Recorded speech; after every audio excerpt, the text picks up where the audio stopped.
دیکھو ایک بات خوب اچھی طرح کان میں بٹھا لو، دل میں بٹھا لو، کان سے سن لو، دل میں بٹھا لو۔ عام طور پہ جب ہم لوگوں کو صدقات و خیرات کی ترغیب دیتے ہیں تو لوگ کہتے ہیں پہلے ہمارے موٹے موٹے ضروری کام نمٹ جائیں، کچھ چیزیں ہیں، اس کے بعد انشاءاللہ ہم کیا کریں گے، پیسے جو بچ جائیں گے تو پھر ہم انشاءاللہ کسی اچھے کوئی مدرسہ بنا لیں گے، کوئی اسپتال بنا لیں گے، اچھے کام کریں گے ہم۔ یہ بہت بڑی مسٹیک ہو رہی ہے آپ سے، اس لیے کہ آپ نے اس کو ضروری کاموں کی فہرست میں شامل نہیں کیا۔ آپ ابھی تک دنیا کو مسافر خانہ سمجھنے کے لیے تیار نہیں ہو۔ یہ ضروری کام سب سے پہلے ہونا چاہیے، کیونکہ موت کا کوئی بھروسہ نہیں ہے۔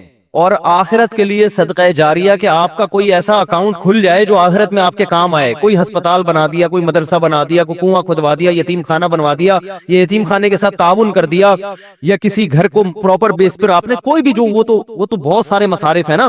تو میں نے لاکھوں پتی لوگوں کو بھی دیکھا ہے کہ بھائی اللہ نے آپ نے ولیمے پہ 6 لاکھ روپے اڑا دیے، اور یار 8-10 لاکھ کا کوئی ادارہ بنا دو، یا کسی مدرسے میں کوئی ڈسپینسری بنا دو، یا کوئی اچھی فالتو نہ اڑاؤ جا کے کوئی بھی مانگ رہا ہے پکڑا دیے۔ یہ بھی بہت بڑی مصیبت ہے لوگوں کے ساتھ۔ اب جیسے وہ عرب کا جو شیخ ہے نا، جو بھکاری اس کے ماں باپ کو دعائیں دے رہا تھا اور یہ پیسے دے رہا تھا، تو میں اس عرب کے پاس ہوتا، میں کہتا آپ صدقہ کریں مگر ایسے ہی نہیں کسی کو پکڑانا شروع کر دیں، کیونکہ اس سے جو مستحق ہوتے ہیں ان کا حق مارا جاتا ہے۔ آپ یہ دیکھیں کہ یہ واقعی مستحق بھی ہے یا نہیں ہے، ورنہ وہ کوئی بھی دعائیں دے کے پیسے نکالنا شروع کرے گا، نکال ٹھیک ہے، اس کا جذبہ اچھا تھا، اللہ کرے اس کے ماں باپ کی مغفرت ہو گئی ہو، لیکن اصول جو شریعت نے بتایا ہے کہ پیسہ اللہ کی بہت بڑی نعمت ہے اور نعمت کو ضائع کرنے کی اجازت نہیں ہے۔ بہت سوچ سمجھ کے آپ نے خرچ کرنا ہے کہ مخلوق کو فائدہ زیادہ سے زیادہ ہو۔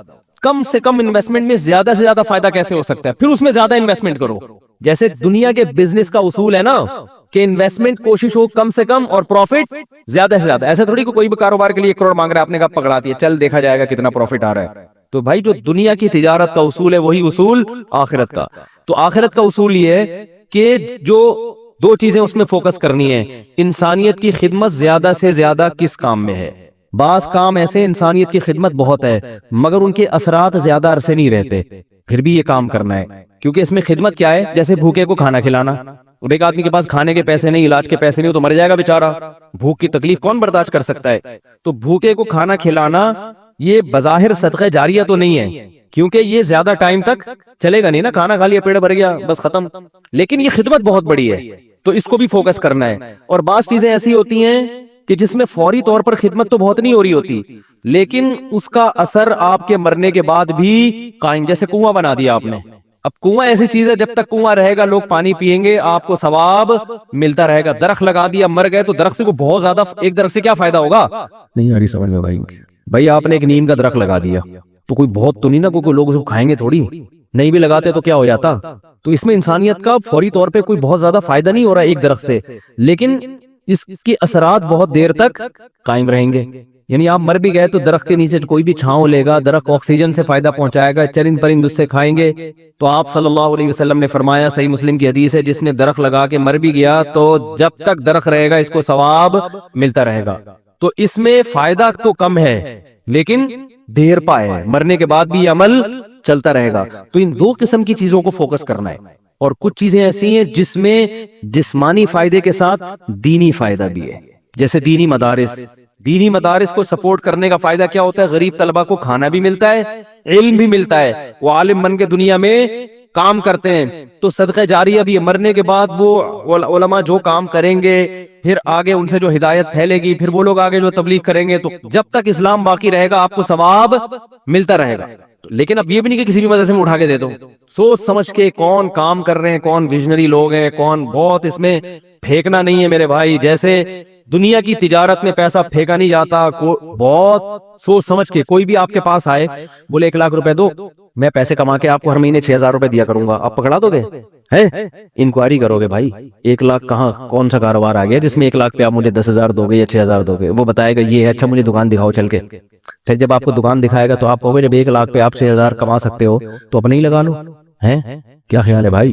میرے والد صاحب نے کہا تھا جو بھی آئے نا پیسے مانگنے اور کہے کہ اس انویسٹمنٹ میں اتنا پروفٹ ہے، اتنا پروفٹ ہے، آدھا تمہیں دوں گا آدھا خود رکھوں گا، تو اس سے پہلے پوچھو کہ تمہارے پاس کتنے پیسے ہیں، وہ بتائے اتنے، تو پھر پورے اپنے کیوں نہیں لگا لیتے، اس میں پورا پروفٹ خود رکھو۔ کیا خیال ہے بھائی؟ ہاں وہ غریب آدمی ہو تو ایک الگ بات ہے، اور اللہ کا شکر ہے مجھے اس کا فائدہ ہوا۔ ایک دفعہ ہوا، دوسری دفعہ والد صاحب کی نصیحت پہ عمل نہیں کیا تو سارے پیسے ہی الحمدللہ سارے ڈوب گئے تھے۔ ایک دفعہ فائدہ بھی ہوا، ایک صاحب جو ایک بڑے پوش ایریا میں رہتے تھے، میں چونکہ اس ایریا کا نام لوں گا تو کہیں ایسا نہ ہو وہ سمجھ جائیں، لیکن قصہ پرانا ہو گیا وہ نہیں سمجھیں گے، پھر بھی احتیاط یہی ہے کہ نام نہ لیا جائے، مالدار علاقے کے تھے، مجھے کہنے لگے کہ میں یہ کاروبار کرنا چاہتا ہوں۔ اچھا اس ایسے ایریا میں رہتے تھے کہ مجھے پتا تھا اتنے پیسے تو ان کے پاس ہوں گے ورنہ اس ایریا میں رہ نہیں سکتا آدمی۔ اب ایک آدمی ڈیفنس، ایک مثال دے رہا ہوں ڈیفنس کی، ڈیفنس میں رہتا ہو اور کہ میری تنخواہ 10,000 روپے، تو آپ کہو بھائی 10,000 والا ڈیفنس میں نہ کرائے پہ رہ سکتا ہے اور اپنا گھر ہو تو سوال ہی پیدا نہیں ہوتا 1 کروڑ کا تو نے گھر کیسے خرید لیا 3 کروڑ کا ہے بھائی، ہو سکتا ہے 4 کروڑ ہو۔ اسٹیٹ ایجنٹ والے مجھے پھر فون کریں گے آپ نے ڈیفنس کی ویلیو کیا کر دی ہے، بیان میں گرا دی ہے۔ تو میں مثال دے رہا ہوں، یا اب ہر بیان کو نا لوگ بڑے سینسیٹیو بن کے لے رہے ہوتے ہیں کہ آپ نے ڈیفنس میں 3 کروڑ بول دیے، ہمیں تو ویلیو، تو اب کیونکہ شہرت ہو گئی ہے نا تو ہر چیز کو بہت زیادہ لوگ سیریس ہو رہے ہیں۔ 25 کروڑ ٹھیک ہے نا، 25 کروڑ کا، اب اس سے پھر لوگ پریشان ہوں گے یار ہم لے رہے تھے آپ نے قیمت بڑھا دی۔ تو بھائی یہ محض ایک مثال ہے، مجھے نہیں پتا ڈیفنس میں قیمتیں کیا چل رہی ہیں، تو کچھ بھی لگا لو قیمت۔ تو آپ نے کیا کیا، بات کیا چل رہی تھی، ہاں بندہ میرے پاس آیا، رہتا پوش ایریا میں، مالدار علاقے میں، مجھے کہنے لگا آپ مجھے پیسے دو میں یہ چیز خرید کے بیچوں گا، آدھا پروفٹ آپ کا آدھا میرا۔ تو مجھے ابا کی بات یاد آ گئی، میں نے کہا جو اتنے انویسٹمنٹ آپ مجھ سے کروا رہے ہو تو یہ چیز آپ خود خرید کے بیچ دو پورے پیسوں کی، پورا پروفٹ آپ کا، مجھے آدھا کیوں دے رہے ہو؟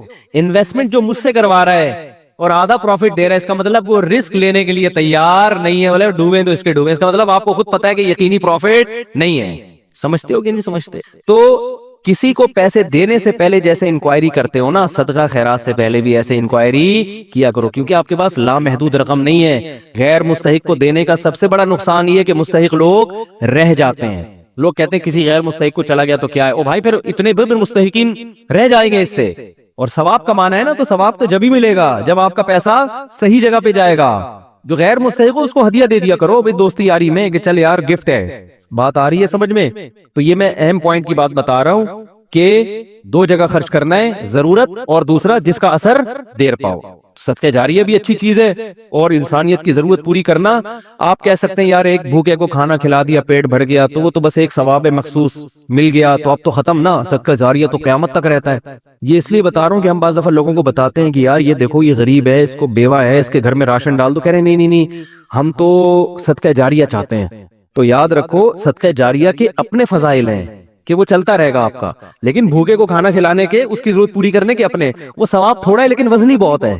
وزنی کیسے؟ حدیث میں آتا ہے قیامت کے دن اللہ اعلان کریں گے، جب میدان حشر ہوگا نا بہت سختی کا دن ہوگا تو اللہ اعلان کریں گے کہاں ہیں وہ لوگ کہ جب میں بھوکا تھا تو انہوں نے مجھے کھانا کھلایا، میں پیاسا تھا تو انہوں نے مجھے پانی پلایا، آج ان بھوکوں کو میں کھلاؤں گا کیونکہ انہوں نے مجھے کھلایا تھا۔ جیسے ہوتا ہے نا آپ کو بھوک لگ رہی تھی، کسی نے آپ کا اکرام کیا تو اب آپ کو کہیں وہ بھوکا نظر آئے تو آپ سب سے پہلے اس کو کھلاؤ گے نا، یار میں ٹی وی میں آ رہا ہوں کیا ہے، تھک گئے ہیں تو بیان ختم کر دیتا ہوں، بس ویسے ہی بھی ختم ہونے والا ہے۔ دیکھو غیرت مند انسان کیا کرتا ہے، آپ بھوکے تھے اور آسان مثال آپ کی گاڑی میں پیٹرول ختم ہو گیا، آپ نے پیٹرول پمپ والے سے کہا یار تھوڑا سا ڈال دو، پیسے بعد میں دے دوں گا میں آپ کو، ابھی جیب میں ہے نہیں، اس نے کہا چل یار ڈال دیا پیٹرول، میں اپنے پیسوں سے ڈال رہا ہوں جاؤ یار۔ ایک دن کیا ہوا، اتفاق سے آپ پیٹرول پمپ کے مالک بن گئے، وہ آیا گاڑی لے کے، پیٹرول نہیں ہے، لائن لگی ہوئی ہے، بہت سے غریب آ گئے بغیر پیٹرول کے نا ٹھیک ہے نا، اب آپ کے پاس محدود پیٹرول ہے تو آپ کس کی گاڑی میں ڈالو گے؟ آپ اعلان کرو گے بھائی جنہوں نے میری بائک میں یا گاڑی میں پیٹرول ڈالا تھا نا وہ بندہ آگے آ جائے، اس کو تو اس کی ضرورت تو پوری کرنی کرنی ہے۔ تو ایک عام انسان جب یہ کام کرتا ہے تو اللہ تو غیور ہے بھائی، تو اللہ اعلان کرے گا بھوک اور پیاس میں لوگ تل ملا رہے ہوں گے، اللہ کہے گا سب سے پہلے ان کو کھلاؤں گا جنہوں نے جب میں بھوکا تھا مجھے کھلایا، جب میں پیاسا تھا مجھے پلایا۔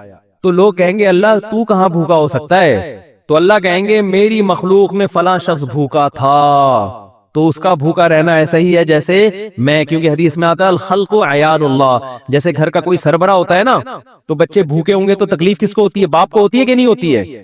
تو آپ صلی اللہ علیہ وسلم نے فرمایا اللہ کی مخلوق بھی ایسے جیسے اللہ کے اہل و عیال، اللہ کا تو اہل و عیال نہیں ہوتے لیکن مثال دی ہے ایسے ہی ہے، اللہ کو ان کی فکر ایسے ہی ہے۔ وہ الگ بات ہے بہت سے بھوکے مرتے ہیں، یہ اللہ کی تقدیر ہے، یہ اللہ کی حکمت ہے، دنیا کو اللہ نے ایسے ہی چلایا ہے کہ کسی کو ملے گا کسی کو نہیں ملے گا، یہ اب اس میں تو اللہ سے نہیں الجھ سکتے، لیکن اللہ اعلان کرے گا کہ میری مخلوق میرا خاندان تھی، گویا کہ اللہ کا خاندان نہیں ہوتا یعنی میرے ماتحت تھی اور میں لوگوں کے ذریعے لوگوں کو کھلاتا ہوں، تو جب میں بھوکا تھا تو فلاں کا بھوکا ہونا ایسا ہی ہے جیسے میں بھوکا.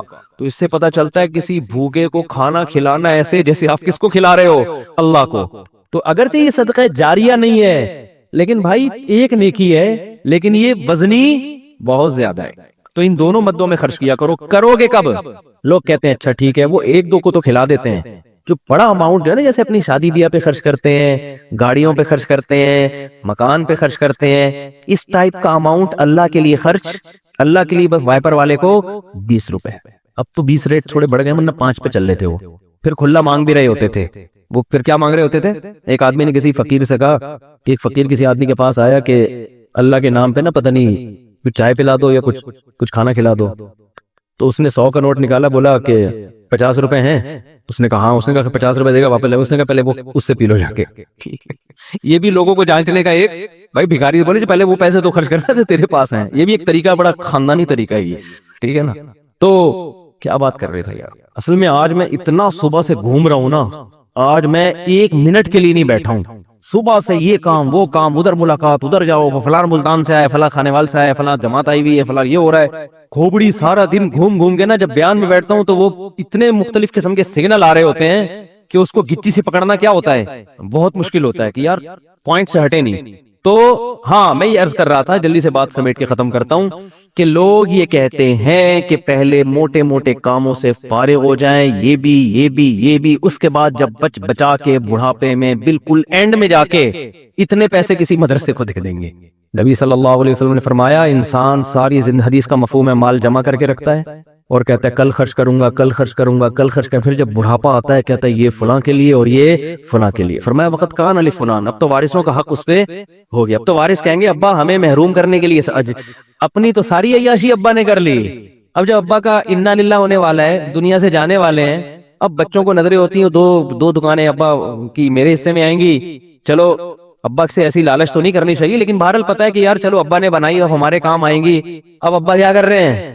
فلاں 2 دکانیں مدرسے کو دے دو، فلاں فیکٹری کو دے دو، یتیم خانے کو دے دو. تو اس میں نقصان کس کا ہو رہا ہے؟ کیونکہ اب تو ابا کو ضرورت نہیں ہے. تو نہ کرنے سے یہ بھی پھر بھی بہتر ہے 1/3 کے اندر کہ بچوں کو نقصان نہ ہو. اگر بچوں کو نقصان ہو رہا ہے پھر تو یہ بالکل صحیح نہیں ہے. حدیث میں آتا ہے کہ آخر عمر میں نا اس طرح سے صدقہ کر دینا کہ بچے دوسروں کے محتاج بن جائیں. آپ صلی اللہ علیہ وسلم نے اس کی اجازت نہیں دی ہے. لیکن اگر بچوں کے لیے اتنا چھوڑ کے جا رہے ہو آخر عمر میں کہ وہ اپنے پاؤں پہ اچھی طرح کھائیں گے پیئیں گے، تو پھر 1/3 آپ صدقہ بھی کر سکتے ہیں، جائز ہے اور اس کا بھی ثواب ملے گا. لیکن میرے بھائی یہ خاندانی صدقہ نہیں کہلائے گا، اس لیے کہ آپ نے تو بھرپور عیاشی کر لی نا.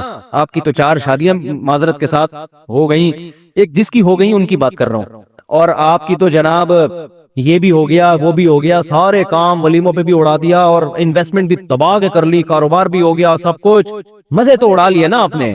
تو یہ نبی کی نظر میں افضل صدقہ نہیں ہے. افضل صدقہ یہ ہے، آپ صلی اللہ علیہ وسلم سے صحابی نے پوچھا یا رسول اللہ سب سے بہترین صدقہ کون سا ہے؟ آپ نے فرمایا وہ صدقہ ہے تأمل الغنا وتخشى الفقر. تمہیں امید ہو کہ اگر یہ پیسہ میں نے صدقہ نہیں کیا تو اس سے ڈبل بنا سکتا ہوں، پیسے سے پیسہ کما سکتا ہوں، یہ امید ہو، اس حال میں پیسہ صدقہ کرو. اور یہ بھی ڈر ہے کہ اگر کر دیا تو فیوچر میں غریب نہ ہو جاؤں. اس ملی جلی کنڈیشن میں جو صدقہ ہوگا نا وہ کیا کہلائے گا؟ خاندانی صدقہ. سمجھ میں نہیں آ رہی بات؟ تو اس لیے صدقات و خیرات میں یہ نہیں کہہ رہا، یہ تو حدیث میں بھی منع ہے کہ اتنا کر دینا کہ کل لوگوں کے محتاج بن جائیں، یہ تو جائز ہی نہیں ہے نا. کہ اپنے ضروری جو بیوی بچوں کے ہیں وہ تو بہرحال، لیکن صرف اتنا کر لیں کہ آپ جب یہ کہتے ہیں نا کہ میرے یہ چند ضروری کام ہو جائیں تو پھر میں یہ کروں گا، یہ الفاظ غلط ہیں. آپ یہ کہیں کہ میرے چند ضروری کاموں میں ایک اہم ترین کام یہ بھی ہے، تو یہ والا کام بھی ان ضروری کاموں کی طرح ترجیحی بنیادوں پہ کرنا ہے. اور یہ چند ضروری کام جس میں یہ بھی ہو جائیں تو پھر میں کیا ہو جاؤں گا؟ فری. پھر میری مرضی میں جہاں چاہے صدقہ کروں. بہت مشکل ہے بات سمجھا. تو بڑی انویسٹمنٹ جیسے بزنس پہ کرتے ہیں، بڑی انویسٹمنٹ جیسے شادی پہ کرتے ہیں، بڑی انویسٹمنٹ جیسے اپنے بچوں کی ایجوکیشن پہ کرتے ہیں، ایسے ہی ایک آدھ بڑی انویسٹمنٹ آخرت کے لیے بھی کرنی چاہیے. سمجھا پا رہا ہوں اپنی بات کو؟ لیکن وہ خاندانی انویسٹمنٹ ہو، مرے تو پتہ چلے کہ یار ایک ہسپتال ہے چل رہا ہے بھائی غریبوں کے لیے. سمجھتے ہو گے نہیں سمجھتے ہو؟ دیکھو گورے بھی بڑی بڑی انویسٹمنٹ کرتے ہیں لیکن ان کا کوئی بچوں کا ان پہ ٹینشن نہیں ہوتی نا، نہ بیوہ کا خیال ہے ان کو، نہ بچوں کا خیال ہے.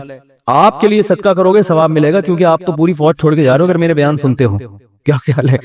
ٹھیک ہے نا، پوری فوج ہے آپ کی، تو دونوں. اور پھر عجیب بات ہے, آپ نے اس نیت سے نہیں کرنا کہ ریٹرن ملے گا, اسی نیت سے کرنا ہے کہ میں نے جو خرچ کیا وہ گیا, ختم, بس دنیا میں نیکی کر دریا میں ڈال. لیکن ویسے میں ایک جنرل نالج کے لیے بتا رہا ہوں کہ اللہ ڈبل کر کے دیتا ہے واپس, بلکہ اور بڑھاتا ہے, پھر دیتے جاؤ گے بڑھاتا جائے گا, دیتے جاؤ گے.